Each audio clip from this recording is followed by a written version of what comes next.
بسم اللہ الرحمن الرحیم۔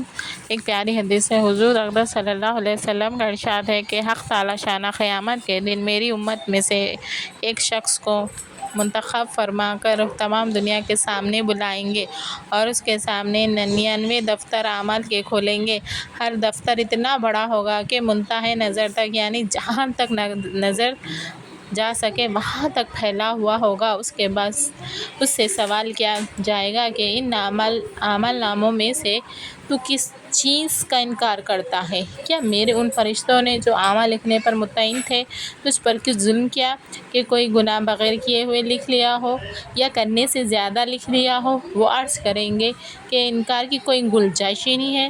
نہ فرشتوں نے ظلم کیا۔ پھر ارشاد ہوگا کہ تیرے پاس ان بدعمالیوں کا کوئی عذر ہے؟ وہ عرض کریں گے کہ کوئی بھی عذر نہیں ہے۔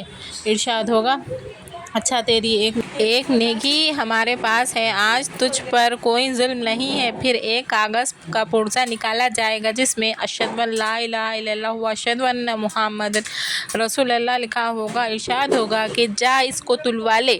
وہ عرض کرے گا کہ اتنے دفتروں کے مقابل میں یہ پرزہ کیا کام دے گا؟ ارشاد ہوگا کہ آج تجھ پر ظلم نہیں ہوگا۔ پھر ان سب دفتروں کو ایک پلڑے میں رکھ دیا جائے گا اور دوسری جانب وہ پرزہ ہوگا تو دفتروں والا پرزہ اڑنے لگے گا اور اس پرزے کے وزن کے مقابلے میں بس بات یہ ہے کہ اللہ کے نام سے کوئی چیز وزنی نہیں ہے۔ ماشاءاللہ۔